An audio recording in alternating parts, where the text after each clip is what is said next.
pessoal, tudo bem? Meu nome é Antônio Chaves, eu sou um dos colaboradores do Econature e esse é o Giro da Semana número 14. Para quem está aqui pela primeira vez, o Giro da Semana ele é um quadro exclusivo do podcast Econature, onde a gente comenta algumas das notícias mais relevantes sobre o meio ambiente que saíram na semana anterior. Então as notícias que eu vou comentar aqui hoje são da semana que foi do dia 16 até o dia 22 de maio de 2021. Mas antes de começar, pessoal, eu só queria lembrar vocês da nossa campanha de financiamento lá no Padrim, onde a gente pede para você que nos acompanha e gosta dos nossos conteúdos, nos ajude a melhorar e produzir cada vez mais conteúdos em todas as plataformas em que a gente atua.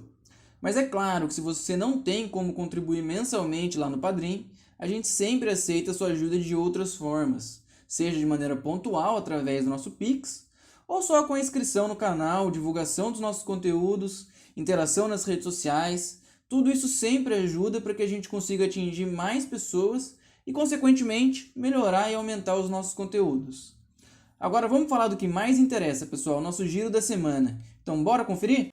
Para começar o nosso giro de hoje, pessoal, a gente tem aqui uma notícia que aborda um assunto que já foi comentado aqui no quadro pelo Gabriel, que são as bitcoins, um tipo de criptomoeda. Lá no giro da semana número 6, o Gabriel comentou uma notícia que relacionava o impacto ambiental da mineração de bitcoins na internet, focando principalmente no consumo de energia que envolve todo esse processo, com a empresa de carros elétricos Tesla, do empresário bilionário Elon Musk. A relação que a notícia abordava estava no fato de que a Tesla previa negociar os seus carros também através de bitcoins,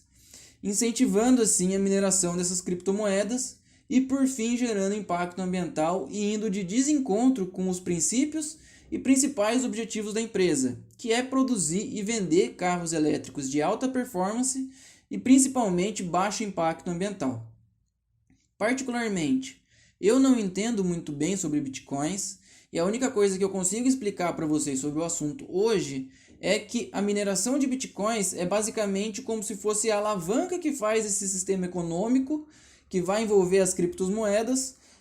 funcionar. E essa é baseada inteiramente na internet, o que acaba envolvendo um grande gasto de energia elétrica, principalmente por parte das mineradoras de bitcoins, que são empresas, que fazem a mineração da Bitcoin. E assim acaba gerando um impacto ambiental, já que a maior parte da energia utilizada por essas empresas e obtida no mundo é através da queima de combustíveis fósseis.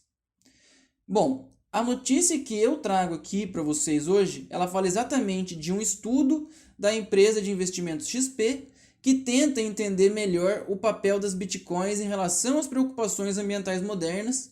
especialmente a emissão de gases do efeito estufa pela queima de combustíveis fósseis. E só para contextualizar o estudo, então, quase 3 meses depois da notícia que o Gabriel comentou aqui com vocês, e com um aumento exponencial das críticas à utilização das criptomoedas do ponto de vista ambiental, o Elon Musk resolveu desistir da ideia de negociar seus carros através de bitcoins, o que acabou por aumentar ainda mais os questionamentos acerca desse sistema e levou ao estudo em questão de autoria da Marcela Ungaretti, que é analista de research da ECG da XP, e a Jenny Lee, estrategista de ações da XP. Inicialmente, elas discutem o papel de vilão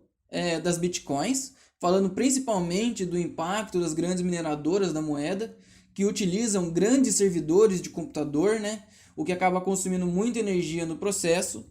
E para baratear os custos e vencer a forte competição que tem entre essas empresas, elas acabam investindo em fontes de energias mais baratas, como os combustíveis fósseis. Outro ponto analisado nesse sentido é em relação ao aumento do consumo de energia na mineração de bitcoins,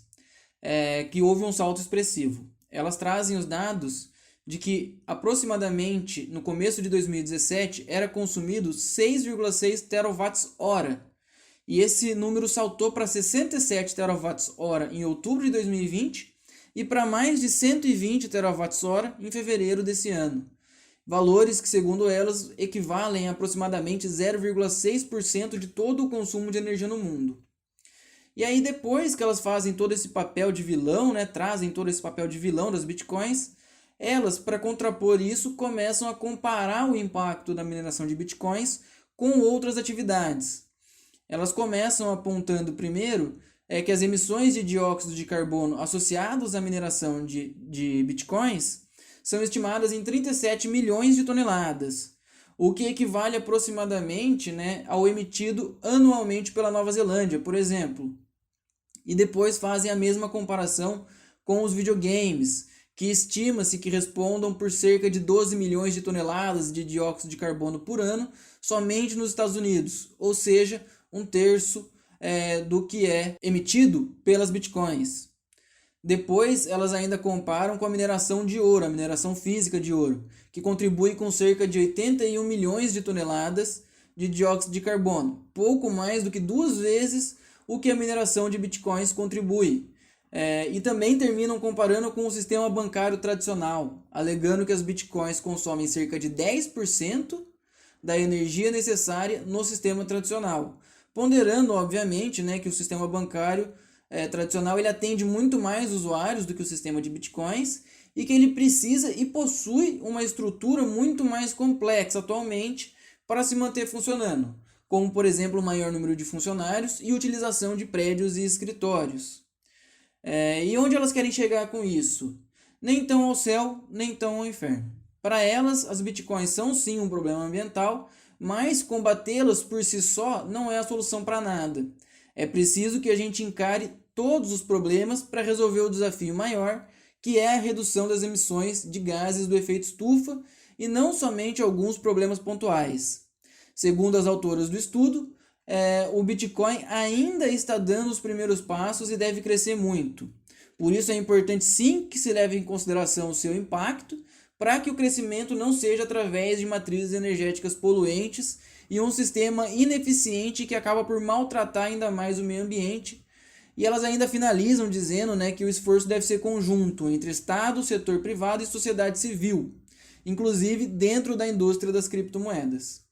E é algo que eu concordo, mas acho que poderia ser mais bem explorado dentro dessa notícia. Essa ideia de que atacar um problema pontual e fazer dele um vilão nunca vai ser a solução, especialmente quando o desafio envolve uma gama enorme de problemas para serem enfrentados, como é o caso do aumento da temperatura global. É óbvio que do jeito que está, do jeito que as coisas vêm sendo feitas, as criptomoedas, em especial as bitcoins, né, tem tudo para ser um desastre ambiental se ganharem mais força. Mas, como eu já disse, combater só elas não vai resolver o problema. Lutar contra as bitcoins, mas não mudar, por exemplo, o sistema tradicional, que é altamente impactante também, como foi mostrado nesse estudo, não vai adiantar muito. É importante alertar e mostrar para as pessoas os problemas envolvidos em nossas atividades, em especial as econômicas. Mas é preciso muito cuidado para a gente não endemonizar uma atividade e esquecer de todas as outras, que muitas vezes geram muito mais impacto do que aquela que a gente transforma como principal vilã do meio ambiente, por exemplo, as bitcoins nesse caso. Por isso que a reflexão tem que ser mais profunda, como é proposto pelo estudo apresentado na notícia, e eu claramente concordo com isso, né? Mas esse é um assunto que está cada vez mais em alta, o que também deve trazer novas informações e novas reflexões acerca do real impacto dessa indústria de criptomoedas, para que a gente possa tirar conclusões melhores, né, e tomar decisões mais conscientes em relação a tudo isso. Bom, pessoal, agora falando da nossa segunda notícia, eu também achei ela bem interessante. Igual a notícia que eu comentei lá no primeiro bloco, ela também traz à tona a simplificação das questões ambientais. Mas enquanto a primeira notícia ela fala da simplificação de um problema ambiental, essa segunda notícia fala da simplificação de uma solução ambiental, que no caso é a meta de áreas protegidas, que com certeza em questão de extensão das áreas, ela foi cumprida em relação a áreas terrestres, além da gente estar bem próximo de cumprir a meta em relação às áreas costeiras e oceânicas. Mas é aí que se encontra a simplificação dessa solução. Proteção de milhões de quilômetros de áreas, porém áreas de baixa qualidade ambiental, o que acaba por não proteger realmente a biodiversidade, que nesse sentido, apesar do aumento das áreas protegidas, continua diminuindo gradativamente. Bom, Pelo menos é o que diz a última edição do relatório Planeta Protegido, produzido pelo Centro de Monitoramento da Conservação Mundial do Programa das Nações Unidas para o Meio Ambiente, que a sigla em inglês é UNEP-WCMC, e pela União Internacional para a Conservação da Natureza, a IUCN. Aqui, só para a gente entender melhor essas siglas, né? UNEP significa United Nations Environment Program, que no Brasil é conhecido como PNUMA, né? Ou Programa das Nações Unidas para o Meio Ambiente. E WCMC significa World Conservation Monitoring Center, que no caso significa Centro de Monitoramento da Conservação Mundial, mas não possui sigla correspondente em português. E IUCN é a sigla em inglês também para International Union for Conservation of Nature, ou União Internacional para a Conservação do Meio Ambiente, como eu já havia mencionado. No caso, esse relatório ele faz uma avaliação final da meta número 11 das metas de Aichi para a biodiversidade. Para a gente entender um pouco melhor também, né? As metas de Aichi para a biodiversidade é um conjunto de 20 metas estipuladas para serem atingidas entre os anos de 2011 a 2020, visando deter a perda de biodiversidade global, e foi assinada por diversos países na COP10, realizada no ano de 2010 em Nagoya, província de Aichi, no Japão. E especificamente, a meta 11 ela diz que até 2020, pelo menos 17% das áreas terrestres e de águas continentais, ou seja, águas de rios e lagos, e 10% das áreas marinhas e costeiras, especialmente áreas de especial importância para a biodiversidade e serviços ecossistêmicos, devem ser conservadas por meio de sistemas de áreas protegidas, geridas de maneira efetiva e equitativa, ecologicamente representativas e satisfatoriamente interligadas, além de outras medidas especiais de conservação, e também integradas, né, em paisagens terrestres e marinhas mais amplas. E é nesse segundo ponto da meta 11 que a gente está pecando, especialmente, né, áreas de especial importância para a biodiversidade e serviços ecossistêmicos devem ser conservadas e integradas em paisagens mais amplas, o que não vem ocorrendo. Segundo o relatório, cerca de 16,64% dos ecossistemas terrestres e de águas continentais, o que equivale a aproximadamente 22,5 milhões de quilômetros quadrados,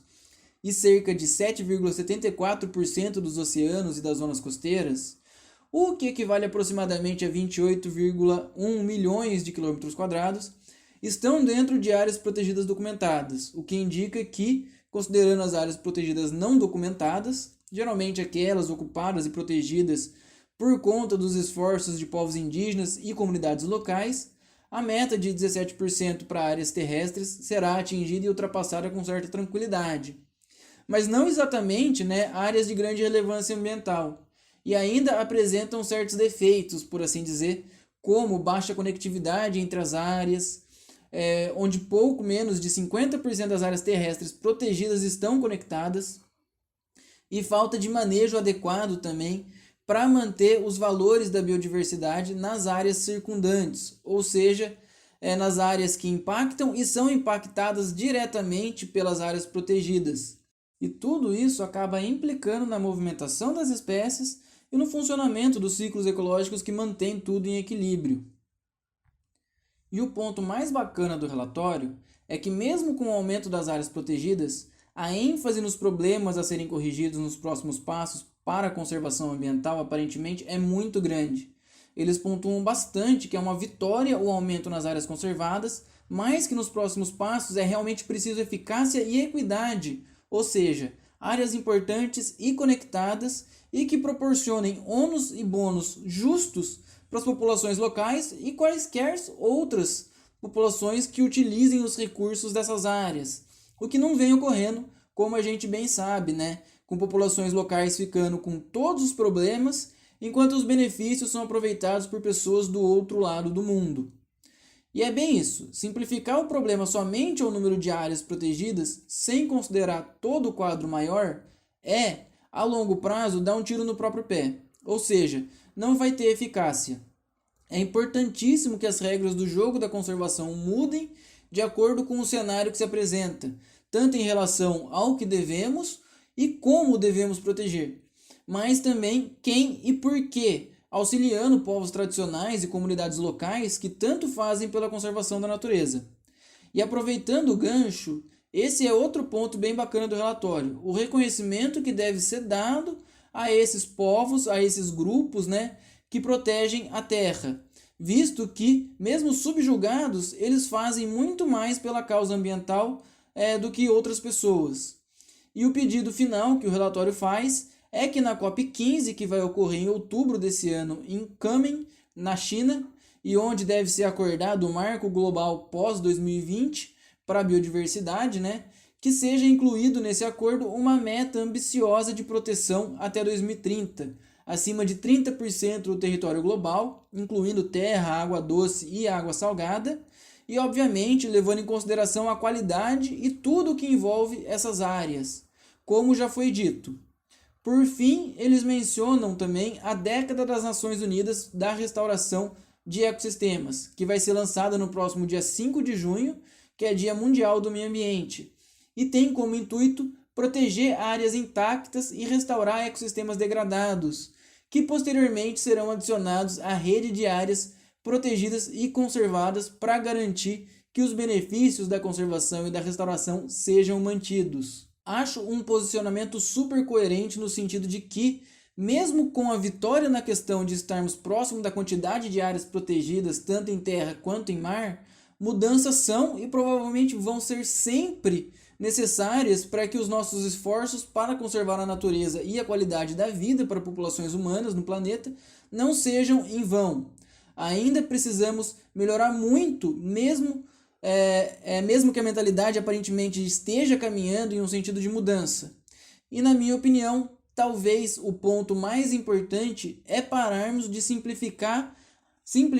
as questões ambientais. É importante diminuir ou até mesmo eliminar os canudos de plástico das nossas vidas? É óbvio que é, mas resumir o problema do plástico ao canudo é muito pouco. Da mesma maneira que discutir o impacto ambiental das bitcoins é importante, mas não deve sobrepor a discussão acerca de todas as outras atividades humanas baseadas no consumo de energia, especialmente aquelas que utilizam energias provenientes de combustíveis fósseis. E da mesma maneira, também é importante aumentar os quilômetros quadrados de áreas protegidas,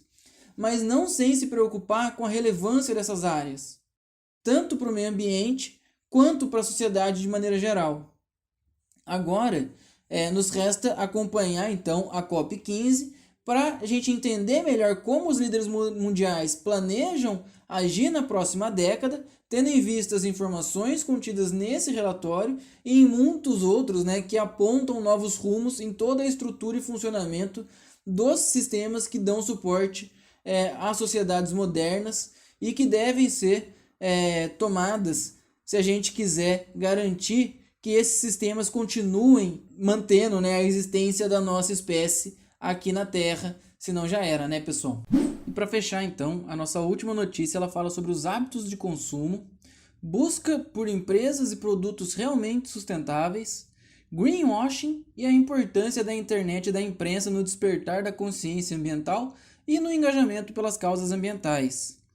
A notícia ela fala de um estudo divulgado no último dia 18 pela WWF Global, que indica que o consumidor está mudando de hábitos e se as empresas não acompanharem a tendência, deverão ver as consequências em suas finanças.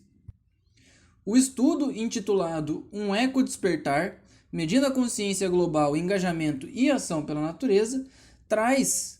dados bastante interessantes de acordo com a matéria. Por exemplo, o estudo mostra que 50% dos consumidores pesquisados trocaram a marca de algum produto em virtude de ações das empresas que violaram seus valores pessoais, e que as buscas na internet por produtos sustentáveis aumentaram 71% nos últimos 4 anos. Já em relação especificamente ao Brasil, são apresentados dados muito bacanas de engajamento na internet, como por exemplo, o aumento no número de artigos sobre sustentabilidade na imprensa, aproximadamente 100 mil reportagens a mais em 2020 em comparação com 2016, o aumento de 5 vezes no número de menções sobre sustentabilidade, né, causas ambientais no Twitter, nesse mesmo período também. E por fim, o recorde mundial em ações que requerem assinaturas em defesa de causas ambientais, como em sites como o Change.org, o Avaz.org, o que faz do Brasil um destaque no engajamento popular e mostra a relevância que a imprensa ainda tem na disseminação de informações aqui no país. E um dos pontos que o pessoal da WWF aponta em relação ao estudo é que o tal do greenwashing, né, aquela propaganda verde, aquele marketing enganoso sobre ações de sustentabilidade, está com dias contados. Que o boom de informação e de busca por informação, o que acaba levando a maior conscientização, esse boom, né, ele faz com que os esforços ambientais das empresas passem a precisar ser reconhecidos mais do que pelas suas próprias propagandas, mas principalmente pela sociedade civil na forma de imprensa, de formadores de opinião e entidades organizadas, e também pelos governos, acabando com o que eles chamam de era do blá blá blá, em alusão ao greenwashing.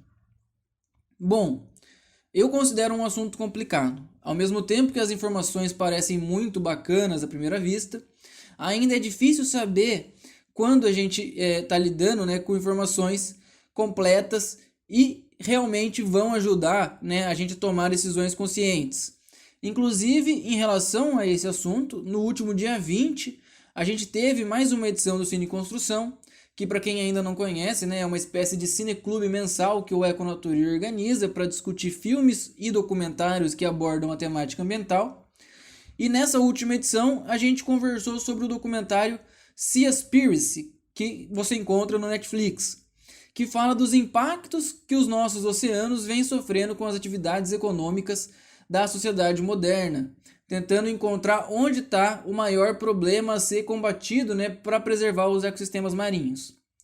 Obviamente, o documentário ele é feito para impactar as pessoas, então é claro que a gente não pode deixar se deixar levar só pelas emoções contidas nas informações que eles trazem para a gente. Mas é muito interessante como eles conseguem, durante o documentário, ir rastreando algumas das redes que se formam entre as empresas que geram um grande impacto ambiental e todo o sistema que as envolve, incluindo aí as informações que chegam para o consumidor, como por exemplo a questão das certificadoras de práticas sustentáveis, muitas vezes cooptadas e trabalhando de maneira que favoreça economicamente as empresas geradoras de impacto e as próprias certificadoras, mas não os consumidores. E lá eles dão o exemplo de uma certificadora de peixes, né, provenientes de pesca industrial, que mesmo certificados como sustentáveis, ainda mantém grandes redes de exploração ambiental e até mesmo exploração de trabalhadores, em alguns casos até levando à escravidão. Eles mostram também o papel de algumas ONGs que acabam por fechar os olhos para ações de algumas empresas e, de certa forma, manipular a opinião pública para problemas menores, como quando a gente fala do plástico e já pensa no plástico proveniente de canudos e sacolas plásticas, mas nunca pensamos no plástico das redes de pesca, por exemplo, que está em quantidades assustadoramente maiores nos oceanos. Não que o canudo e a sacola não sejam problemas a serem resolvidos, mas a questão que fica é: a quem favorece a gente não falar das redes de pesca? E por que eu estou falando isso, né, pessoal? O que eu penso é o seguinte: as pessoas elas podem estar buscando mais informações e recebendo mais informações, como é apontado pelo aumento da atuação da imprensa quando se trata de questões ambientais. Mas eu, particularmente, ainda não consigo confiar 100% em todas as notícias e informações que surgem por aí, especialmente aquelas que cismam em apontar o único vilão para os nossos problemas sem olhar o quadro maior. Eu acho que a reflexão ela deve ser muito mais profunda do que o que a gente está consumindo, mas também como e para quê, e em detrimento de quê, e muitas outras perguntas, né, que a gente nem está fazendo e nem sabe fazer. E mais, a gente não está sabendo rastrear a rede de impactos e quem gera esses impactos. Talvez até pelo excesso de informações disponíveis, o que acaba dificultando em certo ponto, né, a triagem dessas informações pelas pessoas. Então é bacana que as pessoas estão mais preocupadas, mas ainda me preocupa as informações que estão sendo produzidas em massa e a falta de pensamento crítico, já que as pessoas, desde que nascem, praticamente não são incentivadas, né, a ter pensamento crítico. Eu acho que a gente está no caminho certo, conscientizando e engajando as pessoas. As pessoas querem melhorar, aparentemente, né, segundo o estudo, mas ainda precisamos de mudanças mais profundas em todo esse sistema social, econômico, global, que dominou o mundo nos últimos anos e é baseado principalmente no capitalismo feroz e no conhecido como American Way of Life, que é esse estilo de vida norte-americano baseado no hiperconsumo, que mesmo que seja um consumo sustentável, ainda é hiperconsumo. Ainda é um problema ambiental que não pode ser simplificado ao tipo de produto que a gente está consumindo. Então eu acho que ainda temos um caminho longo para trilhar, e ele com certeza envolve conscientização e engajamento, mas também é preciso ir mais além. E é isso que eu espero e acho que deve acontecer nas próximas décadas. Afinal, né, se a gente não mudar, talvez a gente não fique aqui para ver o mundo recuperar o próprio equilíbrio sozinho. Por hoje é isso, galera. Acho que as notícias de hoje, ao meu ver, elas ajudam bastante a gente a refletir um pouco mais sobre a complexidade das questões ambientais, sejam os problemas, sejam as soluções. Mas a última notícia também mostra que a gente pode estar no caminho certo e que continuar lutando por educação ambiental, conscientização e engajamento podem sim e com certeza são parte da solução para todos os nossos problemas. Mas talvez a gente precise direcionar um pouco dos nossos esforços também no sentido de pressionar governos e o setor privado por mudanças mais reais e informações mais honestas sobre as atividades econômicas de grande impacto no meio ambiente. Acho que essa é a reflexão final que eu quero deixar aqui hoje. Então eu espero que vocês tenham gostado, que o podcast de hoje nos ajude a refletir um pouco mais sobre como a gente está vivendo e como e o que precisa mudar. Dito isso, um abraço pessoal e até a próxima.